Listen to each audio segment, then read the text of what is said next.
ہوا ہے عزیزان من، کبھی دیکھیے ایک مسجد میں جو خرچ ہوتا ہے کچی بستیوں والوں کی ایک بستی پکی بن سکتی ہے، اس سے بنتی جا رہی ہیں وہ مسجد، وہ دارالعلوم خود اس گلبرگ میں آپ دیکھیے بڑی سے بڑی کوٹھیاں بھی اس پہ رش کھاتی ہیں، وہ دارالعلوم، موٹریں ان کے پاس ہیں، ٹیلی فون لگے ہوئے ہیں، ٹرالیاں ہیں، وہ یہاں ان فطرانے کی اور صدقے خیرات کی فضیلتیں اور ثواب بتا رہے ہیں، سرمایہ داروں کو جنت کی بشارتیں دے رہے ہیں۔ عزیزان من، اس چیز کا نام رکھا جائے خدا کی تقسیم رزق، کہ یہ اس نے اپنے ہاتھ میں رکھا ہوا ہے رزق، اس کا نام تقدیر خداوندی رکھ دیا گیا ہے۔ یہ عزیزان من اس قوم کا جشن عید جسے جشن عید کہتے ہوئے شرم آتی ہے۔ یاد رکھیے، جس جشن میں قوم کا ایک فرد بھی حقیقی مسرت سے محروم رہ جائے، وہ جشن نہیں، قوم کی بد نصیبی کا ماتم ہے۔ عید اسی قوم کی ہے جسے رزق حضرت عیسیٰ علیہ السلام کے الفاظ میں خدا کے آسمانی نظام کی روح سے ملتا ہے، جس میں ہر فرد معاشرہ بلا منت غیر بطور استحقاق برابر کا شریک ہوتا ہے۔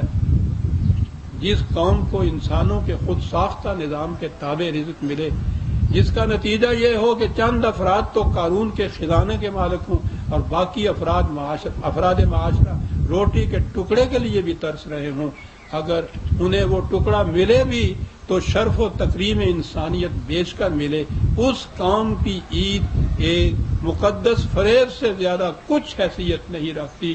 یہی وہ عید ہے جس کے متعلق اقبال نے کہا تھا کہ حلال عید ہماری ہنسی اڑاتا ہے، اور دنیا کی قومیں ہمارے جس فریب پردگی کا تماشا دیکھنے کے لیے دور دور آتی ہیں، اور آپ کو معلوم ہے کہ آپ کے فوٹو لے کے وہ جاتی ہیں اپنی قوموں کی۔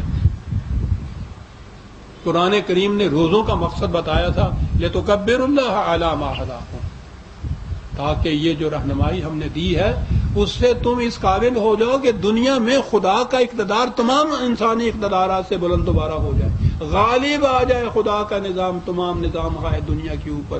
روزوں کا یہ مقصد بتایا تھا، لِتُكَبِّرُ اللَّهَ عَلَىٰ هَدَاكُمْ۔ آج مولوی صاحب اس عید کے خطبے میں بتاتے ہیں کہ خدا نے روزوں کا یہ مقصد بتایا تھا، لِتُكَبِّرُ اللَّهَ، وہ کاف بے رے ہے نا آتا اس کے اندر، کہنے کا اس کے لیے آپ نے دیکھا کیا تجویز فرمایا ہے، یعنی اس کو پھر نسبت رسول اللہ کی طرف۔ عید کی نماز میں جو زائد تکبیریں کہہ لی جاتی ہیں نا، وہ اس فریضے کو ادا کر لیتی ہیں۔ یہ اس مقصد والا رمضان سن 2 ہجری میں فرض ہوا تھا۔ 17 ہی روزے رکھے تھے انہوں نے کہ بدر کے میدان میں انہوں نے بتا دیا کہ لِتُكَبِّرُ اللَّهَ عَلَىٰ مَا هَدَاكُمْ کس طرح قائم ہوتا ہے۔ 17 دن کے روزوں میں یہاں عید کی نماز میں 6 تکبیریں زائد دے دی جائیں تو یہ فریضہ بھی ادائز ہو جاتا ہے۔ اس کے بعد جھولیاں پھیلائے ہوئے دنیا کی سپر پاور کے سامنے روٹی کے ٹکڑے مانگتے ہوئے شرم نہیں آتی۔ لِتُكَبِّرُ اللَّهَ کا جب مطلب یہ رہ جائے کہ اللہ اکبر 6 دفعہ زائد کہہ دیا جائے، 6 دفعہ ایک طرف، 6000 دفعہ بھی زبان سے یہ کہہ دیجیے عزیزان من، لِتُكَبِّرُ اللَّهَ نہیں ہوتا۔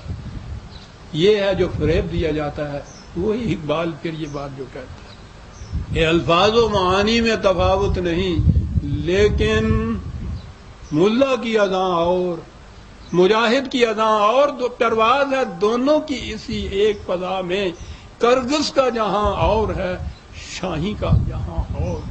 جشن عید شاہی بچوں کا حق ہوتا ہے، مردار خور کرگسوں کا حق نہیں ہوتا عزیزان من۔ اور اگلی بات پھر یہ یاد آ گئی کہ جب حالت یہاں تک پہنچ جائے تو پھر اس کے بعد کیا ہوتا ہے۔ اس کے بعد بھی پھر ایک ایسی حدیث سامنے آتی ہے جو پکار کر کہہ رہی ہے کہ یہ میرے نبی میرے رسول کی حدیث سچی نظر آتی ہے۔ حضور نے فرمایا کہ یاد رکھو، اگر اس قسم کی تفاوت معاشرے میں پیدا ہوگی تو میں تمہیں سمجھاتا ہوں اس کا نتیجہ کیا ہوا کرتا ہے۔ فرمایا کہ کچھ لوگ ایک کشتی میں سوار ہوئے، ان میں سے کچھ اوپر کے حصے میں پہنچ گئے اور کچھ نچلے حصے میں۔ کچھ لوگ جو نچلے حصے میں تھے وہ پانی لینے کے لیے اوپر گئے، تو اوپر والوں نے انہیں یہ کہہ کر پانی لینے سے روک دیا کہ اس سے انہیں تکلیف ہوتی ہے۔ نیچے والوں نے کہا کہ بہت اچھا، ہم نیچے سوراخ کر کے پانی لے لیں گے۔ اب اگر نیچے والوں کو پانی دے کر اس سے روکا نہ جائے تو ظاہر ہے کہ نیچے اور اوپر والے دونوں غرق ہو جائیں گے۔ اگر انہیں پانی دے کر روک دیا جائے تو دونوں بچ جائیں گے۔ علاج یہ ہے، علاج اس کا یہی آب نشاط انگیز ہے۔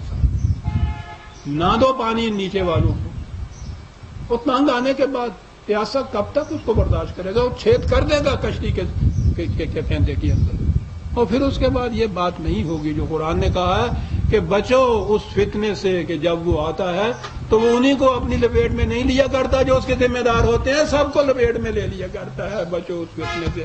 عزیزان من، وقت کی یہ پکار ہے، اس کو غور سے سنیے۔ عیدوں کے جشن نہ مناتے تھے، یہ جو مستقبل قوم کا غمالود نظر آ رہا ہے، اس نوحے کو سنیے، اور جو بھی کسی کے بس میں ہے وہ اس سے فاتقوا اللہ، قرآن میں فاتقوا، احتیاطی تدبیریں کر لو قبل اس کے کہ وہ سیلاب آ جائے تمہارے ہاں۔ یہ صورت ہے عزیزہ نے، اور یہ وجہ ہے جو میں نے آج کی اس جشن مسرت کی قرآن کے الفاظ میں اس عید کی تقریب میں اپنے خطاب کا عنوان یہ رکھا تھا کہ ہلال عید ہماری ہنسی اڑاتا ہے۔ اور اس کے بعد یہی جو ہمارے ہاں کی ایک رسم ہے دنیا کی، اس رسم کے طور پر میں بھی آپ احباب کو عید مبارک کہتا ہوں۔ رسم کے طور پر ہی ہم نمازیں پڑھ لیتے ہیں، روزے رکھ لیتے ہیں، عیدگاہ میں بھی جاتے ہیں، میں بھی یہی کچھ کرتا ہوں، یہ سب کچھ وہ رسم ہی ہے جس کے لیے یہ۔ لیکن جیسا میں نے عرض کیا تھا کہ مصنوعی خوشی کی ہنسی حقیقی آنسوؤں سے زیادہ کرب انگیز ہوتی ہے۔ میں مبارکباد دیکھتا ہوں تو پوچھو نہیں میرے دل میں کیا ہوتی ہے۔ اللہ تعالیٰ آپ احباب کو سچی حقیقی عید دیکھنے کی کا موقع میسر کرے۔ ربنا تقبل منا انک انت السمیع العلیم۔ ہاں، وہ آئندہ جمعہ آ رہا ہے، اس کے قریب عید کی چھٹیاں ہیں، یہ تو معلوم نہیں کہ وہ عید کس دن ہونی ہے۔ وہ کہنے لگا کہ وہ چڑھے چاندو آن کے لے جائیں گے پیسے جڑے لینے، وہ کہنے لگا گل کوئی پکی کر، چاندہ کی ہے، چڑھے چڑھے نہ چڑھے نہ ہی چڑھے۔ اب اس کا پتہ نہیں ہے کہ وہ عید کس دن ہونی ہے، لیکن بہرحال وہ 4 چھٹیاں جو ہیں وہ جا کے جمعے تک مل جاتی ہیں۔ تو یہی طے کیا گیا ہے کہ اگلے جمعے کو بہرحال عید کی خوشی میں ایک چھٹی ہم بھی منا لیں، ناغہ کر لیں۔ تو اس لیے اگلے جمعے کو پھر درس کا ناغہ رہے گا، اس کے بعد یاد زندہ صحبت باقی۔ شکریہ۔